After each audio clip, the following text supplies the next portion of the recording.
نزدیکان شفقت خلیلوف کارگردان تاجیک که روز 15 ماه سال 2023 در بیمارستان در سن 66 سالگیش درگذشت، طبیبان را در مرگ او گناهکار می‌دانند. پزشکان می‌گویند او گرفتار بیماری‌هایی بود که پس از جراحی دیگر امکان نجاتش وجود نداشت.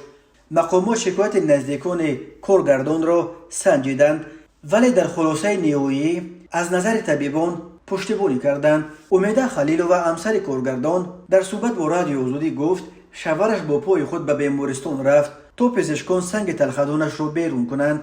شفقت خلیلوف روز 3 ماه سال 2023 در بخش 4 بیمارخانه قریه بالای پایتخت جمهوری جراحی شد. امید خلیلوف گفت شب شوهرش را جراحی کردند ولی پگاه بعد از ساعت 2 احوالش بد شد. او افزود نفس کشیش مشکل شد.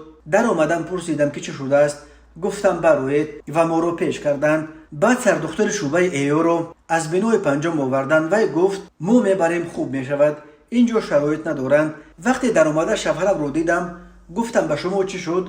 شفقت گفت که اینها مرا چه کاری کردند. طبیبان ادعای پیوندان کارگردان تاجیک را رد میکنند و میگویند تا آخرین لحظه تلاش کردند او را نجودیند ولی پس از جراحی بیماری‌های کونه او رو زدند و باعث مرگش شدند. نورالله قربانوف طبیب جراح در بخش 4 بیمارخانه قریه بالا در صحبت به رادیو آزادی تصدیق کرد که پس از جراحی بیمار نفس تنگ شد ولی این حالت را او برو زدن دیگر بیماری‌های کارگردان رفت می‌دهد. به گفته او در اکثر حالت پس از جراحی بیماری‌های کونه رو میزنند و قوی‌تر به بدن زیان میرسانند. بیمار قبلا سکته دل گذرانیده بود، هپاتیت C، فشار بلندی، برانکیت مزمن داشتند.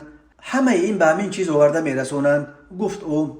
امید خلیلوف بر این نظر است که پزشکان هنگام جراحی برای گرفتن سنگ از سلخدان این عضو را در داخل بدن کفاندند و زهر آن باعث هلاکت شوهر شده است. او در یک مدت کوتاه 2 بار جراحی شدن شوهرش را به همین ربط می‌دهد. همسر کارگردان افزود بعد از چند روز جراحی اول همه روده ها چسبید. گفتم باید جراحی تکراری کنیم، من دیگر علاج نداشتم. گفتم ممکن نقض می شود. خودشون هم گفتند من روزی هر کاری میکنید کنید، یا این طرف یا اون طرف، دیگر طاقت ندارم. دکترها مرا دعوت کرده گفتند اگر چیزی شد ما در پیش خدا گناهکار نیستیم. همسر کارگردان میگوید شوهرش بعد از جراحی دوم دیگر به خود نآمد و روز 15 ماه در بیمارستان درگذشت. درست یا نادرست جراحی شدن شفقت خلیلوف را متخصصان وزارت تندرستی سنجیده خلاصه نوشتند.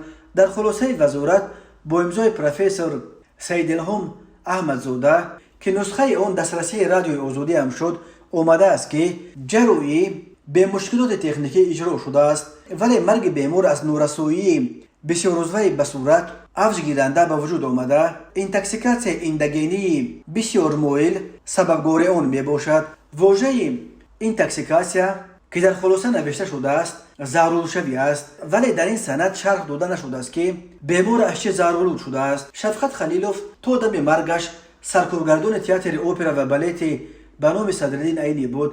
نزدیکان و پیوندانش میگویند او در رشته کارگردانی آرزوهای زیادی داشت که دیگر برای همیشه عملی نشده ماندند. پیوندان کارگردان ضد پزشکان به دادستان کل تاجیکستان و شهردار دوشنبه شکایت کردند.